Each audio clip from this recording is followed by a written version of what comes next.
with Coach Mike. In the kitchen, right? Creating a life. Listen to Realtors life with Coach Mike. In the kitchen, right? Creating a life. Welcome to another episode of the Realtor Life Podcast. I am your host, Michael G. Davis, broker and CEO of Brooks & Davis Real Estate Firm, Realtor plus business coach. Realtor Life Podcast is a part of BND TV's weekly lineup of shows, so we're so glad that you're here with us again today. We have another phenomenal guest for today, but before we bring them on, I want to remind you that we are streaming live to the Brooks & Davis Real Estate Firm business Facebook page, as well as our YouTube channel. So for those of you all that are checking us out live, we invite you to place your comments and questions in the live chat. Go ahead and take part in the show. Now, before we begin, if you have a real estate need, like looking to buy a house or putting your house on the market for sale, we invite you to stay on after the show for a really brief message that speaks directly to you about what we have to offer here at Brooks & Davis Real Estate Firm. You also may be interested in getting your real estate license. I know we're getting a lot of that. It's a great business to be in. That may be you, or maybe you're already licensed and you're considering making a change in brokerage firm. We again invite you to stay on so you can learn more about what we have to offer for you at Brooks & Davis Real Estate Firm. So with that being said, without further ado, I would like to bring to the stage, she's a realtor. She's a realtor at Brooks & Davis Real Estate Firm. She's also a AAU basketball coach, and she's played ball, and she's a short-term rental specialist. So you're going to be super excited to learn more about her. I want to bring to the stage right now Miss Bria Craige. How you doing, Bria? I'm doing well, and yourself? I'm doing phenomenal. We're so glad that you're here with us today. So Bria, of my 18 years of being in real estate, I feel that as real estate professionals, we hadn't been appreciated. Our clients, our customers, sometimes even our colleagues, man, they put us in a box, and they not recognizing that we're people too. People with passions. We have many layers.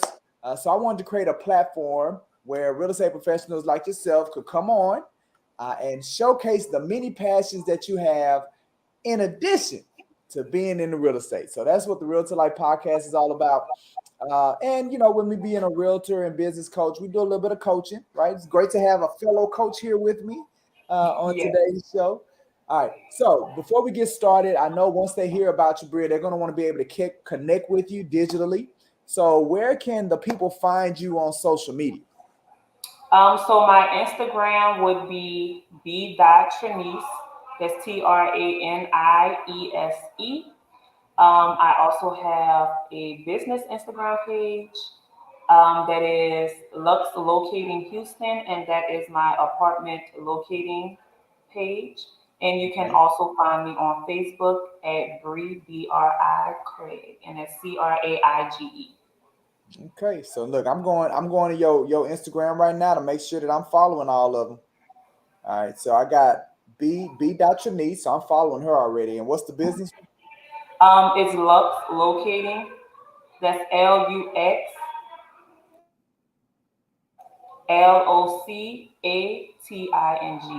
and that's Houston HTX. Boom. All right, so I wasn't following that one, but I'm following it now. All right, so look at you. Well, good. All right, so like I said, this is the Realtor Life Podcast is all about showcasing passions and things like that. So I always start everybody out with the same question: what hobbies or activities are you or your family a part of? So I do coach a 8U AAU team. It is a boys AAU team called Thunderstorm Basketball. I'm the assistant coach. I'm also playing semi-pro women's basketball right now. Our season just ended with She Got Game. We will start back up in the fall. home, I just like to do interior decorating, hang with my kids. They love to go to the park and things like that, and swimming. I used to like golf for 3 years as well. So that's basically how I spend my time outside of real estate. So you got your hands full. You do a bunch of stuff outside of real estate. Yes, definitely. So let's talk about the basketball. So walk me through. Like, is that something that you've been playing for a while? What position do you play? Like, give us some insight on all that. Okay, so I always played basketball like as a child, but never organized basketball. If you all aren't aware, I am from New Orleans.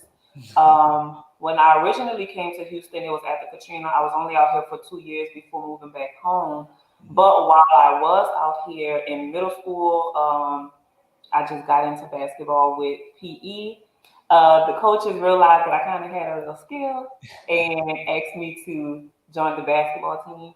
So in seventh grade, when I was in Houston, I did begin playing basketball. Oh, wow. When I got back to New Orleans, which was my eighth grade year, I had to choose between basketball and dance because I was a competitive dancer growing up. And in Houston, I was able to do both. Mm-hmm. However, when I returned back home, it was like a conflict of time, so I had to pick between the two. So I did decide to just full on pursue basketball. So I played basketball my eighth grade year in middle school. Went on to high school. I played freshman year. After my freshman year, I was on a varsity basketball team from my 10th through 12th grade.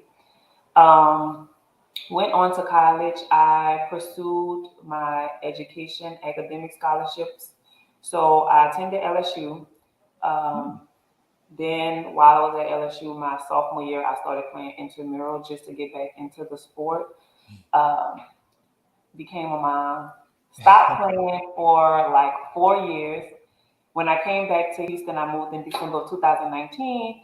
And randomly at a house party last 4th of July, I ran into an old friend who I used to play basketball with. And, we rekindled our friendship.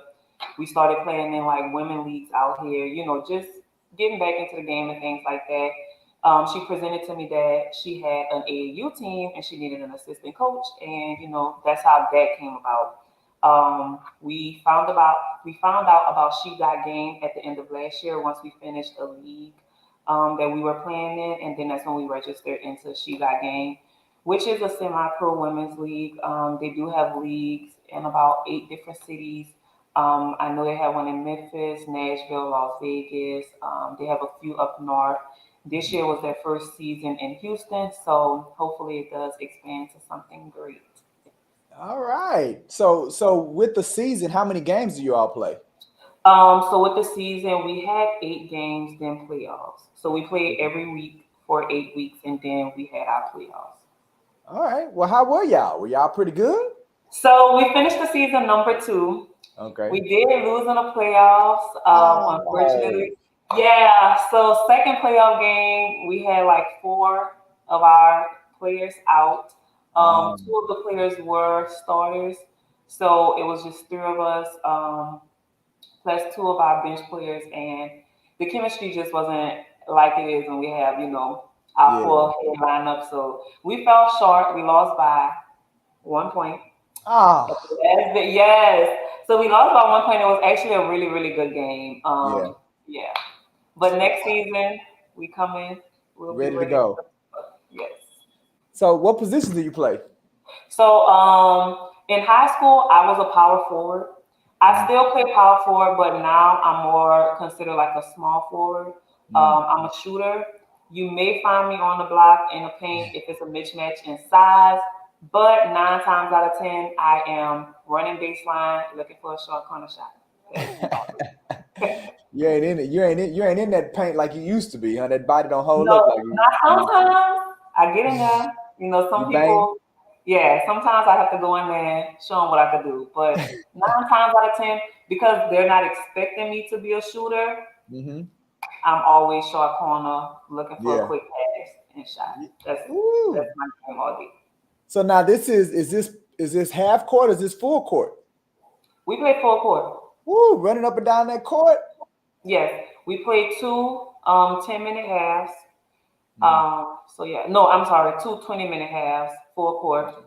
Yeah. um, basketball. Yes. Well, that it's great that you was able to find a way to reconnect with something that you already enjoyed as Yes. you've gotten older. So that's phenomenal. Now you mentioned about spending time with your kids. Why don't you tell us a little bit about them? Like, are they into sports? How old are So my son, he's not too much into sports. He is autistic. He's they? 6 years old, but he's really into STEM. Mm, He can okay. solve a Rubik's cube at the age of 6. It's Wow. amazing. He's really interested in math and Hmm. puzzles. He also knows his multiplication and things like that. So anything dealing with science, engineering, mathematics, he loves it. Oh. He's been doing puzzles since he was 1. Even though he has a speech impediment, he didn't begin talking until he was 4. Hmm. But he's always had those STEM skills. So like taking his toys apart at 2 years old and being able to put it back together. So that's Mm. when I knew he's gonna be my little engineer. That's what he Yeah, does. man. You got the Yes. next Elon Musk over there, man. Yes. Yeah. My daughter, she just turned 3. Okay. She actually shows interest in basketball, so she always say, "Mommy, basketball." When I'm playing, if they're at the gym, she's trying to like shoot and things like that. So I might introduce it to her, but the other day she did say she wanted to be a cheerleader. I don't know where she got that from. Maybe she's just talking, Yeah. but when I am at the gym, she does like show a lot of interest in basketball and sports. So that may be her route, but my son, Yeah. full on STEM. STEM. He loves it. STEM. Yeah. Yeah, you talking about you may introduce basketball to her. It's already introduced. If she out Yeah, there seeing you right. playing, like, shoot, it's done. Like, that's gonna be the one right there. Yeah, she mimics everything I do. If I do it, she does it Oh yeah, without a yeah. doubt. You might as well look. You might as well. When do AAU start? What age? They got a 3U, a 3 AAU. Yeah, so they have what they call biddy ball. It starts at 4. Mm-hmm. She did just turn 3, so if I can probably get her into training when we're at home, I do teach her like how to dribble the ball. Mm-hmm. I gave her a smaller ball because she would try to dribble the women's basketball, which is a bit too big for her. So I did go and buy her a small ball, so she does like try to dribble it around. They have a mini goal in their room, so she'll try to shoot it every now and then, just to Yeah. try to get her skills up. So I mean, and we'll roll her into like a bitty ball when she turns 4. I was Yeah. thinking about maybe doing softball and track just to build up, footwork and things prior to, and maybe if it doesn't work at 4, maybe right like around 6 years old, once she's like able to focus, then introduce basketball. Yeah. Absolutely. Well, they say, man, you got to get them started young, man. That's what them Mm-hmm. prodigies they start young. Start Uh, young. but it, but it sounds like you got the plan in place. You got it all figured out. I'm trying. I'm trying. Well, that's good. So, all right. So we talked about the basketball. You talked about you're a competitive dancer. What are some of the other things that you said that you did outside of real estate?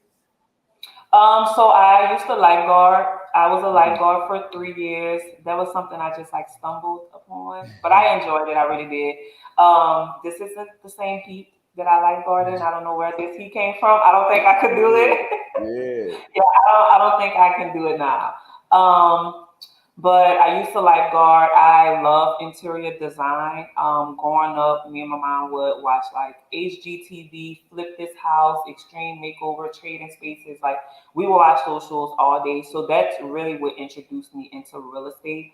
My Mm, nanny, she also was a real estate agent in Louisiana. So I've always been like somewhat around it.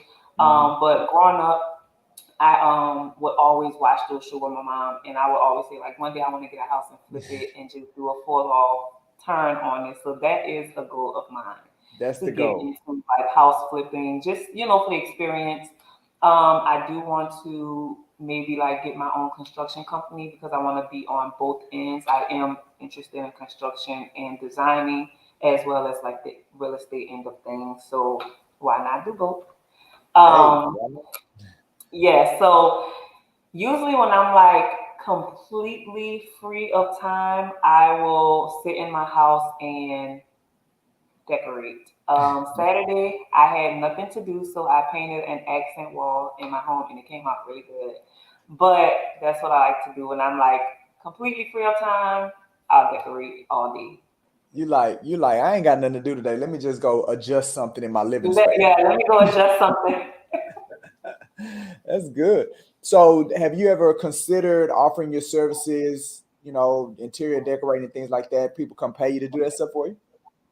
So I have friends that always say like, "Oh my gosh, girl, your place looks like a model home. When I move, I want you to decorate." So I've done it for like friends and family. Of course, my clients with STR short term rental, I'll decorate their units for them. I thought about doing it, but I don't know.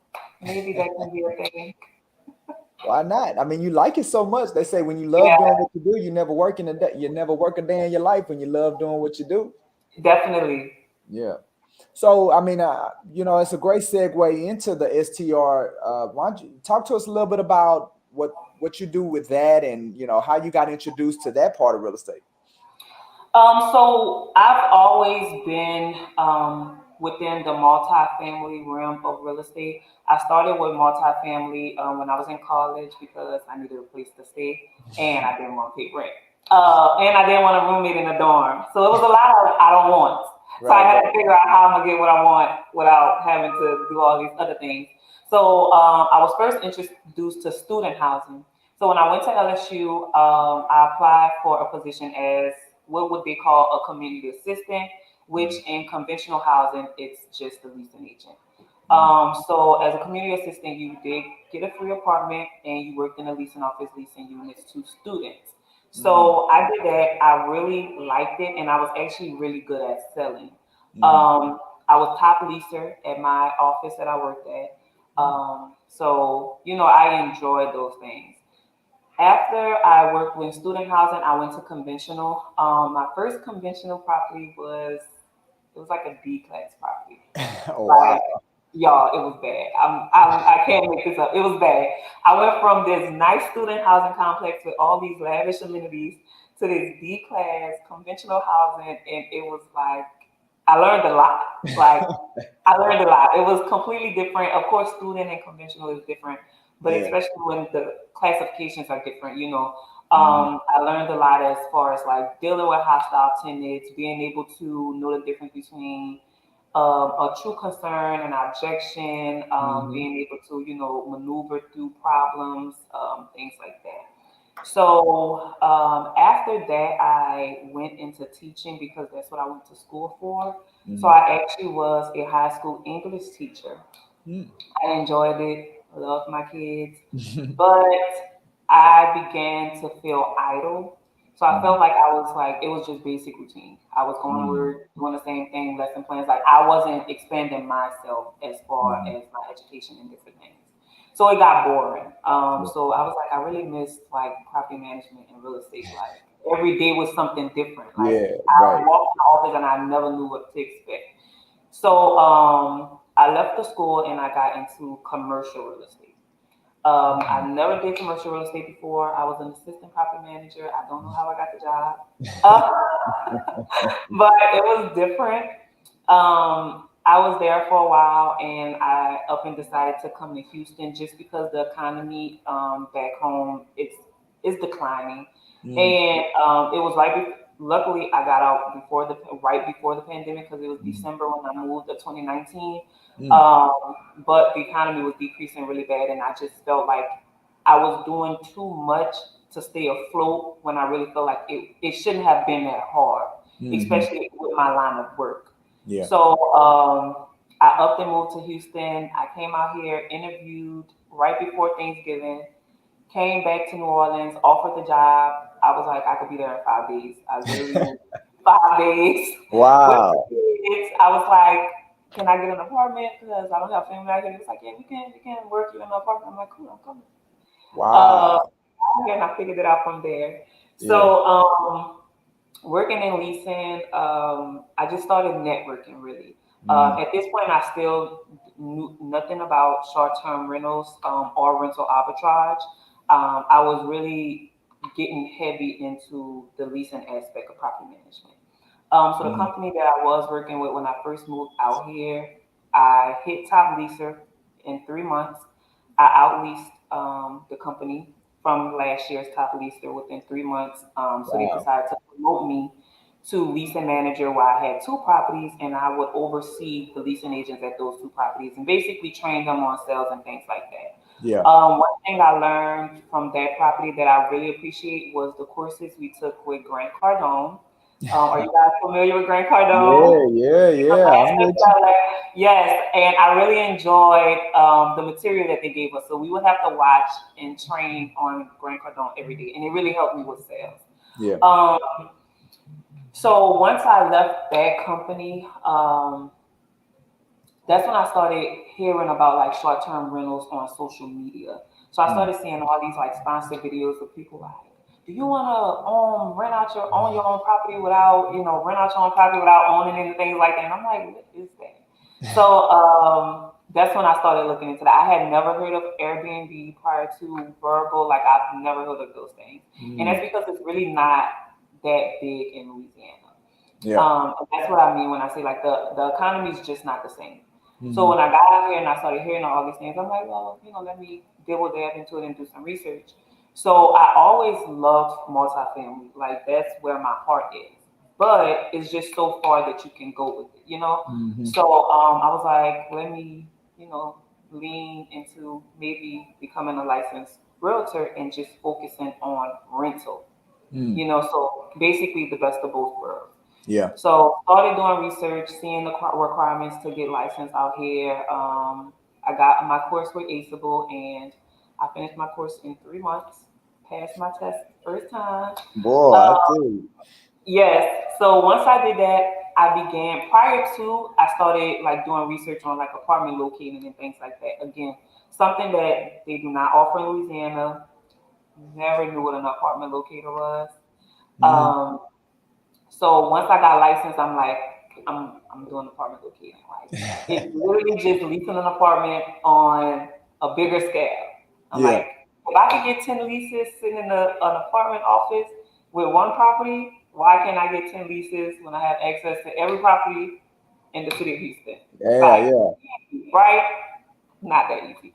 Um, it's definitely more work. Yeah. But after I got licensed and I started doing more research about short-term rentals, that's when I started joining different Facebook groups.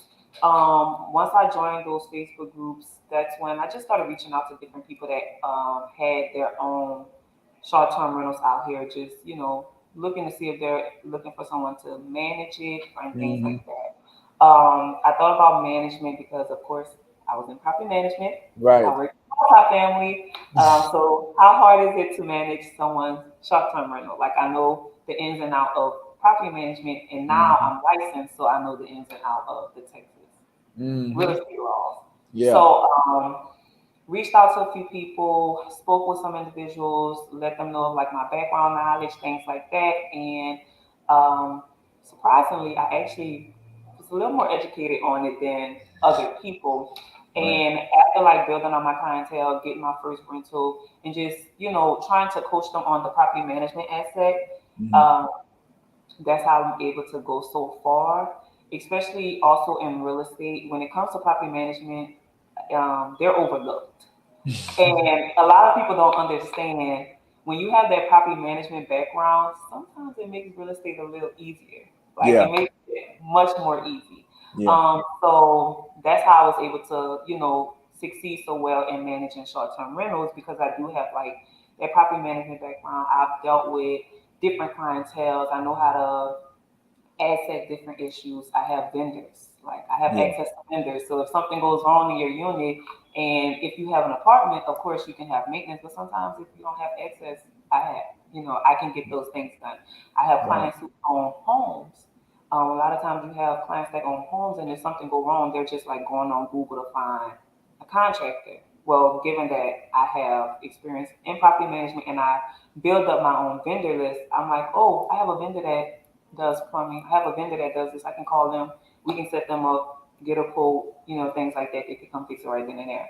So I was able to, I just have more access to things. Yeah. I still research every day. I don't think I've figured it all out, but I think my next venture is going to be construction. I've been looking into like starting my own construction company because I do want to eventually buy a fourplex and completely turn it off. Maybe have two long-term rentals and two short-term rentals. So Yeah. Well, I can definitely tell that you're not the kind of person that likes to stay in one routine. yeah, It has to ever changing, but I can see that it's really contributed to how you've been able to um, uh, succeed at the level and at the rate.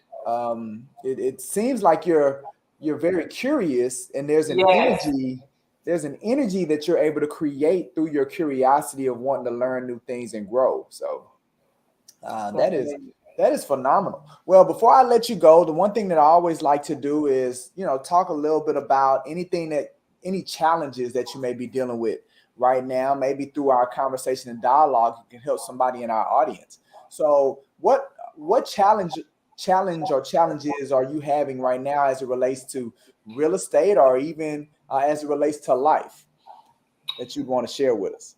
Um, well, I can answer both. Okay. Challenges in life, I really wouldn't really put that marker on anything that happens in life as a challenge. To Mm, me, it's always like a growing moment. Uh, mhm. I've had to learn that not to put that negative connotation onto things like that because then you begin to dwell in it and then that's what it becomes. So anytime I do hit like a bump in the road, I just step back from it and look at it as a learning moment and see what can I do differently to change that. I don't like to too much put that negative connotation onto situations because again you begin to dwell in it, that becomes the norm, and then you don't know how to get out of it. I mean, I As think that, Bria, I think that's a great outlook. I heard a great quote. I love this quote. And they say, when you get to a roadblock, you should get excited because at least you know you're on the right road, mhm, right? Like for yeah, you to get to a roadblock, right? That means that you're going in the right direction, right? That's something definitely, that you so it sounds that's similar to what you're saying as far as your outlook when you run up into challenges and things like that. yes. So awesome. All right, good. What else? And just to piggyback off of that, a challenge that I thought I was having, and again, I don't want to call it a challenge because that's not what it was. In real estate was um, I didn't have the manpower for the amount of work that I had. Mm, I still like I do my own marketing and things, especially when it comes to apartment locating. And like my inbox on Facebook, literally, I have like 300 sitting leads. wow. And it's like when I answer some, I get more. Yeah. So at first I was like, how can I like keep up with that? And also like, I do work, 1,000 unit property that I'm at, like, so it's a lot. Yeah. So I do have my brother who's actually moving to Houston and he's interested in real estate. So I was like, hey, how about I show you a little something? So Yeah. my older brother, he's actually my assistant right now. And I'm like, There I you just go. need to respond to these leads. I typed up a script for you. This is how you answer. This is Yeah. how you use it. Once you get this far, just send it to me and I can do the rest. So that's how I corrected that. So it's helping a lot because I'm just like, I can't do everything. Yeah. So it's helping him with just knowing the basics and just preparing him so when he does come out here at the end of the month and start working on his course, he kind of get, you know, he has a little background knowledge of certain things. So then when he is licensed, it's like, oh yeah, my sister already told me that. I'm good. Yeah. Ready to go. So I do like to like find solutions to problems because if you just complain about it, you literally are just building onto that problem. So I do like to find solutions for certain things, see what I can do to adjust, and just keep pushing. Well, I don't. it sounds like you found a solution, right? I mean, Yeah. you are focusing in the area that you need to be focusing on as you're growing. You've run out of Mhm. capacity, so now you're enhancing your capacity. So you're bringing your Yes. brother in. Really, Bria, I wouldn't stop there, man. You may want to look for somebody that's already licensed. right? Even inside of Brooks and Davis, put that request out there with some agent or our real estate student affiliate members that they. I'm pretty sure there are plenty of people out there that would love to come up alongside of you and learn your knowledge and be an assistant to you. So I would say put that out there into the Well, atmosphere. I definitely will. If anybody, come on, we can do it Yeah. together. Say she got work for you. She I put you have to work. work. and you can I and you can have learn indeed. something. I promise. That's good, good. All right, Bria. Well, look, I definitely want to say thank you for coming on today, giving us an opportunity, a window into your world, being able to learn some things. Look, I learned some new things today. I didn't know that they had a women's semi-pro league. I didn't know anything about that. And I know before we started the show, you were schooling me, giving me some game on the short-term rental piece. So Yes. I know that people are definitely going to want to connect with you and stay connected with you on Instagram and Facebook. So I'm pretty sure you picked up some followers. Any final words for the people before we let you go? Well, first I want to say thank you for having me, and also my final words would just be persistent. Persistence will get you a long way in being consistent. The difference between a good realtor and a great one is your consistency. How consistent are you on a day-to-day basis? If you find yourself with free time, try to do something to expand your craft, even if it's reading like a quick little journal on some things or finding a podcast to get educated on a different topic within your craft. Just stay consistent and trust me, you will go a long way. And don't take no for an answer. I don't know what no means. Absolutely. No, those are some great words of wisdom, Bria. Thank you for sharing that with us. All right, You're family. welcome. Before I let Oh, and last one for all my realtors out there, follow up. Don't yes. stop following up. And even when they tell you they're not interested, follow up in 30 days. Do it again. I love that. Hey, look, I love that because I was doing with one of my coaching sessions today. I kept hearing my students say they don't want to harass. I don't want to feel like I'm harassed, and I want to feel like I'm harassing. And what I told them was like, look, that's your problem. It's how you're looking at it, It's how right? you You're they need the service. defining They came to you. yeah, you're defining service, you're defining follow up as harassing. And I'm like, "Hell, I Mhm. wouldn't want to do it either. So, and that's why you're not doing it. Right. So you got to reframe it, right? I say, I Mhm. don't see you reaching out to somebody once a week or you reaching out to somebody once a month. That's not harassing somebody. It's Like not harassment. you're in the service industry, right? The only way people know that you're there to help them is by you telling them and you reminding them, right? It's the And same thing you do. always, even when it comes to a follow up, it doesn't always have to be about the service that they're looking for. Like when I meet someone, I always like the fact find. Like, what's your favorite color? When's your birthday? Do you have kids? So sometimes my follow ups are personalized. Like, hey, Mary, happy birthday. I hope you enjoyed your day. Or like if I tour someone and they say, yeah, like my daughter's birthday is next month, or she has a cheer competition. My follow up might be tailored to that. Hey, Mary, I know you said your daughter had a cheer competition when she traveled. I hope when you came and toured with me, I hope they did a great job, things like that. And that will leave a mark on you. So Yeah. even if right then and there they decide to go another route, or maybe like something happens, so it's like, okay, I can't buy this house right now, or I can't lease this apartment. If you continue to follow up when that time comes back around, they're going to reach out to you. Like, I know we talked a year ago about, getting an apartment and I ended up staying home, but you followed up with me throughout the year. So when I was ready, I'm like, let me contact Bria.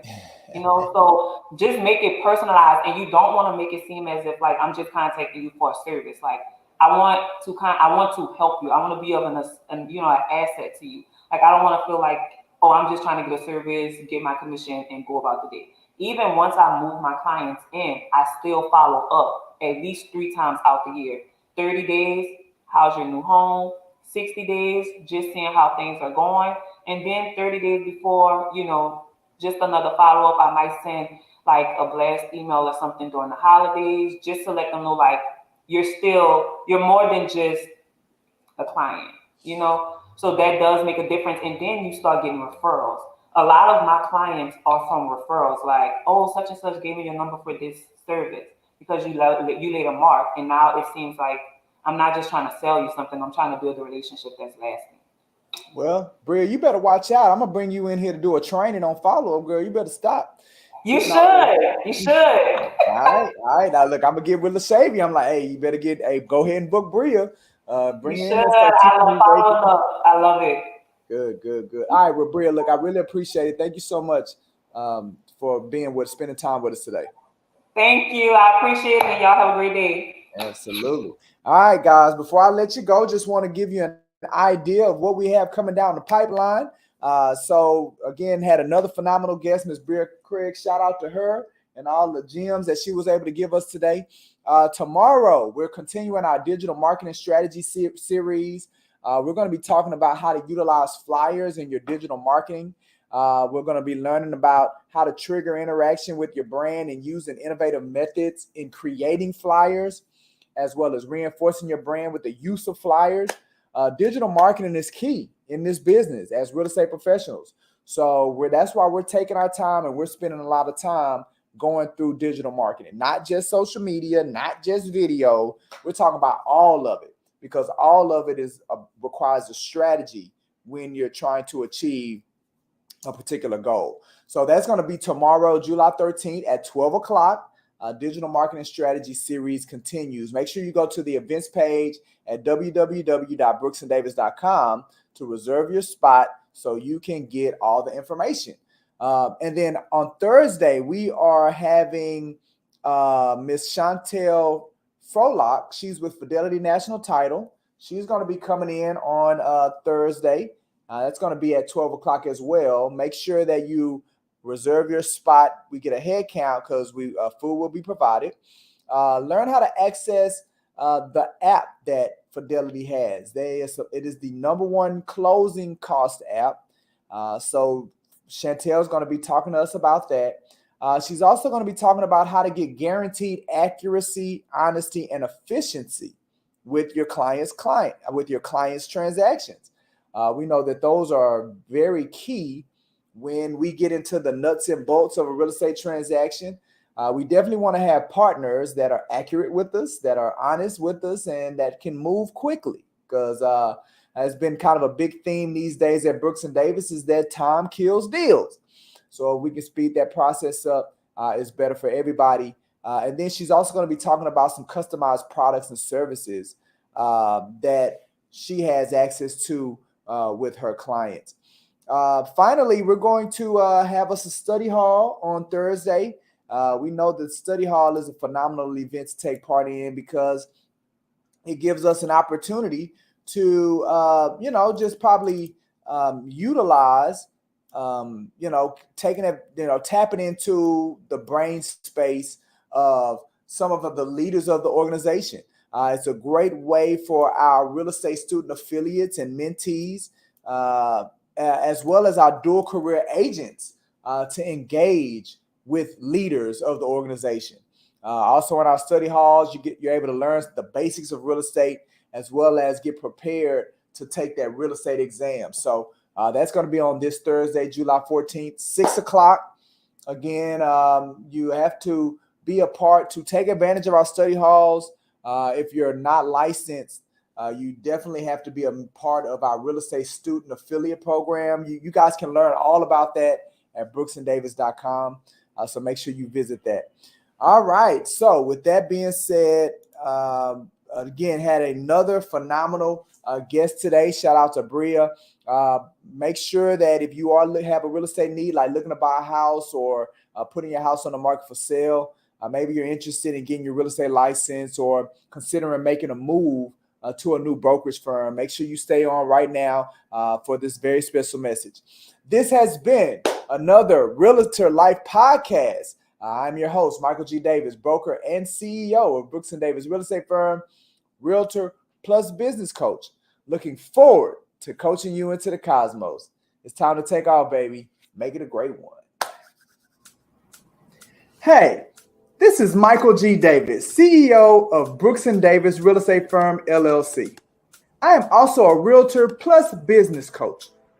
If you are currently have a real estate need, or you're in the process of getting your real estate license, or maybe you've already gotten your license, awesome. Watch this whole video because I have some outstanding news just for you. Now, if you are considering buying a home, we want you to know that we offer at no cost or commitment to schedule a showing for you to see any property in the Houston Metroplex. But when you hire our real estate company to help you, we will hold your hand and guide you through the home buying process step by step. Visit our website or give us a call at the number shown to learn more. Or maybe you're considering putting your home on the market for sale.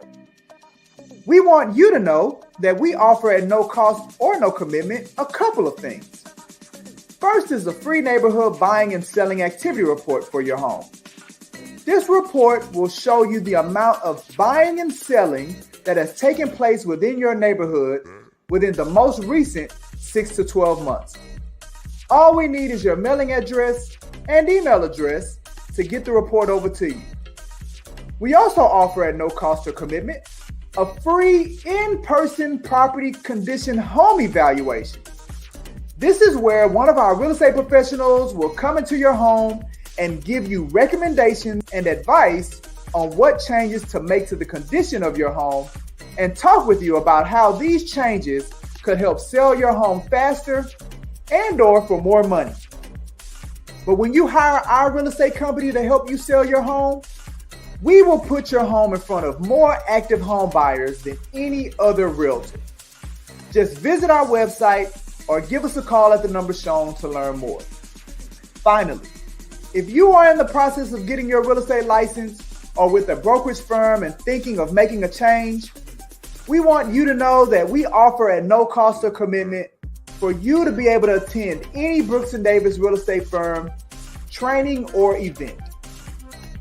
But when you join our firm, we will show you how to get everything you want using your real estate license.